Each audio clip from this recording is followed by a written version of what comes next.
किसान भाइयों, इस समय फरवरी का माह चल रहा है और मौसम फसल के विपरीत परिस्थितियां बन रही हैं, क्योंकि अभी 2 से 3 दिन पहले बारिश का मौसम, साथ में ओले, अब तेज और सर्द हवाओं का मौसम चल रहा है। तो किसान एक आर्थिक हानि से जूझ रहा है।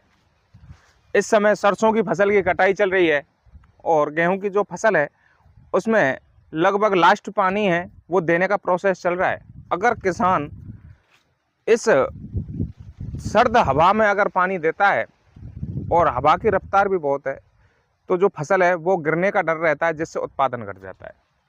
तो नमस्कार किसान साथियों, मैं गजेंद्र, आप देख रहे हैं देश का सबसे विश्वसनीय कृषि चैनल कान्हा फार्मिंग। तो आज हम आए हुए हैं एक बगीचे में, जहां किसान ने एक छोटे स्तर पर फालसेब की फसल लगाई हुई है। और फालसेब की फसल सर्दियों में तो इसकी कटाई हो जाती है और गर्मियों में इसमें नया फुटान आता है। नए फुटान के साथ ही उसमें फूल भी आते हैं। ये जो फालसेब है ये सेहत के लिए बहुत फायदेमंद होता है। इसकी खेती बहुत ही छोटे स्तर पर होती है और गर्मी के मौसम में जब फालसेब बाजार में आते हैं तो कहीं इक्का दुक्का दुकानदार हमें बेचते हुए दिखाई देते हैं और इसका मार्केट रेट भी बहुत रहता है। तो गर्मियों के मौसम में जब फालसेब का सेवन करते हैं तो उससे शरीर को ठंडक मिलती है। तो किसान भाइयों, आप जो देख रहे होंगे कि ये जो फालसेब है ये किसान ने सर्दी लगभग दिसंबर जनवरी के माह में इसकी कटाई की थी। कटाई के बाद जो इसकी लकड़ियां होती हैं वो बेच दी जाती हैं, या फिर किसान अगर खुद जानता और समझता हो तो इसके द्वारा डलिया बनाई जाती हैं। बहुत सारे ऐसे प्रोडक्ट हैं जो इसकी लकड़ी से बनाए जाते हैं। कटाई करने के पश्चात किसान ने इसमें जो सूखी टहनियाँ थीं उनको अलग किया, पेड़ के चारों तरफ गुड़ाई की। जिन किसान भाइयों जो सघन बागवानी करते हैं तो उनके यहाँ गुड़ाई का सबसे सर्वोत्तम तरीका जो है हैंड रोटावीटर के द्वारा किया जाता है। अगर पौधे से पौधे की दूरी ज़्यादा रखी गई हो तो ट्रैक्टर के द्वारा भी किया जा सकता है। गुड़ाई करने के पश्चात पानी दे दिया जाता है और पानी देने के पश्चात इसमें जब नई कोपल आती है तो उसके साथ ही फूल आता है। किसान भाइयों, इसमें जो फूल है इस समय बहुत ही ज़्यादा आ रहा है और पौधा भी ग्रोथ स्टेज पे है। आप अगर फूल देखेंगे तो जहाँ जहाँ से नया फुटान आ रहा है वहीं फूल भी आ रहे हैं। भाइयों, ये जो पौधा है ये एक बार लगाने के बाद लगभग 15 से 20 साल लगातार प्रोडक्शन देता रहता है। लेकिन इसमें थोड़ा सा खर्चा इसलिए ज़्यादा आता है क्योंकि इसकी जो तोड़ाई होती है उसमें लेबर वर्क ज़्यादा लगता है और पक्षियों का भी नुकसान होता है। पक्षियों से बचाव के लिए किसान भाइयों को कोई कांच की बोतल ले लेनी है और उसके साइड में एक नट डाल के और किसी पाइप के टुकड़े या फिर कोई ऐसा कार्डबोर्ड हो जो हवा के साथ हिले। हवा के साथ हिलेगा तो जो नट है वो बार बार उस बोतल से टकराएगा, जिससे आवाज़ आती रहेगी। तो इस तरह से पक्षियों के नुकसान से भी बचा जा सकता है। ये जो फालसेब की खेती है ये छोटे स्तर पर होती है। अगर किसान भाई इस खेती को समय से अगर करना शुरू कर देता है, एक अच्छी आमदनी का स्रोत हो सकती है। किसान भाइयों, इन्होंने इंटरक्रॉप के रूप में सघन बागवानी अगर करते हैं तो उन्होंने पपीता भी लगाया हुआ है, अमरूद भी लगाया हुआ है।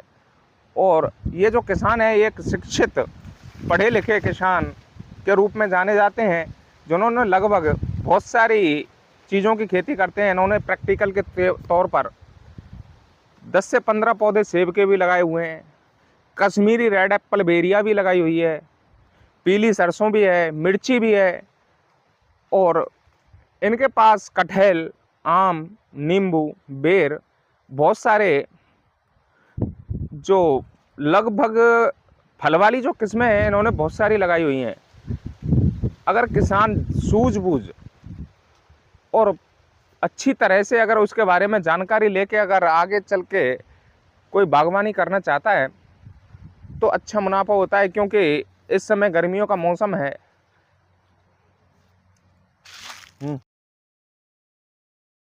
भाइयों, आप देख रहे होंगे कि इनके बगीचे में खरपतवार बहुत ही कम है, लेकिन कुछ कुछ जगह बहुत ही ज़्यादा खरपतवार है। तो खरपतवार के नियंत्रण के लिए किसान भाइयों को ये ध्यान में रखना चाहिए, आपके खेत में या बगीचे में जो भी खरपतवार उगे हुए हैं उनका कंट्रोल समय से, क्योंकि अगर खरपतवार का जो बीज है वो पक जाएगा और पक के झड़ने के बाद अगर आप खरपतवार को नष्ट करते हो तो संभावना बहुत ही कम है कि वो खरपतवार जड़ से ख़त्म हो जाएं। तो जड़ से ख़त्म करने के लिए इनको शुरुआती स्टेज से ही उखाड़ना या फिर निराई गुड़ाई करते रहना चाहिए, या फिर केमिकल कंट्रोल के द्वारा किसान को खरपतवार नियंत्रण करना चाहिए। अगर मेरी पर्सनली बात की जाए तो मेरा मानना यह है, अगर केमिकल की जगह आप किसान स्वयं निराई गुड़ाई करके अगर खरपतवार नियंत्रण करता है तो बहुत ही अच्छा रहता है। क्योंकि केमिकल कंट्रोल करने से जो हमारा बगीचा लगा हुआ है, तो अदर जो पौधे लगे हुए हैं, जैसे इनके बगीचे में फालसेब है, पपीता है, अमरूद है, इन पे कहीं ना कहीं थोड़ा इफेक्ट आता है और पौधा स्लो ग्रोथ करता है। और निराई गुड़ाई करने से क्या होता है कि आप जब निराई गुड़ाई करोगे तो जो आपने बगीचा लगा हुआ है उसमें अच्छी तरह से धूप और जो इंसेक्ट कंट्रोल है वो भी होता है। जो मित्र कीट हैं वो आ जाते हैं, उनके द्वारा इंसेक्टों को खा लिया जाता है, तो इससे बहुत सारे कंट्रोल हो जाते हैं। अब जैसे इन किसान के बगीचे में ये जो खरपतवार उगा हुआ है, अभी ये फ्लावरिंग स्टेज पे है। अगर इस समय किसान इनका कंट्रोल करता है तो एक अच्छा रिजल्ट मिलेगा, क्योंकि अभी ये पकने के कगार पे नहीं है। पकने से पूर्व अगर इसका कंट्रोल करेगा तो ये पूर्णतः ही नष्ट हो जाएगा।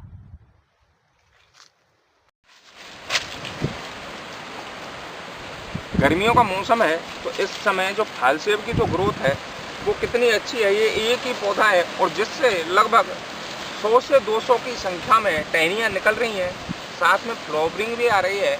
लगभग 15 दिन के पश्चात इसमें जो फालसेब की फसल है उसमें छोटे छोटे मटर के दाने के रूप में फल बनना शुरू हो जाएगा। और जब फल बनना शुरू हो जाएगा तो ऊपर फूल चलते रहेंगे, नीचे फल भी आते रहेंगे और नीचे से पकने का भी प्रोसेस चलता रहेगा। इसके जो मार्केट रेट की बात की जाए तो लगभग 200 से 250 रुपये प्रति केजी के हिसाब से मार्केट में जाता है। इसी के साथ एक फसल की जानकारी मैं आपको देना चाहूँगा कि जो सहसूत की फसल है वो भी बहुत छोटे स्तर पर होती है, मार्केट में बहुत ही कम मिलता है। जो किसान भाई सहसूत की फसल भी करना चाहता है तो वो भी कर सकता है, क्योंकि ये दोनों फसलें एक छोटे स्तर पर ही होती हैं। ये जो किसान है, जो वर्तमान में इन्होंने भरतपुर ज़िले में 3 जगह पर बगीचे लगाए हुए हैं। एक तो रुदावल के पास खेरिया मोड़, दूसरा नदी का गांव और तीसरा पास ही में एक गांव है चौखंडा, वहाँ पे भी लगाया हुआ है। जो खेरिया मोड़ में बगीचा है वो आम का बगीचा है, उसमें भी मटर के दाने के आकार की आम बन चुके हैं। और आप जो देख रहे होंगे ये जो अमरूद का बगीचा है, अभी फसल ख़त्म हुई है, उसके बाद नेक्स्ट आम की फसल चालू हो जाएगी। बरसात के मौसम में इनके द्वारा ककड़ी, बरसात के मौसम में इनके द्वारा सब्जियों की खेती जैसे लौकी, कद्दू, बहुत सारी सब्जियों को, ज़्यादातर ये जो किसान है ये सब्जी और बागवानी का ही खेती करते हैं। तो किसान भाइयों, जिन किसान भाइयों को ये वीडियो पसंद आई हो वो किसान भाई हमारी वीडियो को लाइक करें और दूसरे किसान साथियों तक शेयर करना ना भूलें, और हमारे YouTube चैनल कान्हा फार्मिंग को सब्सक्राइब करें। धन्यवाद।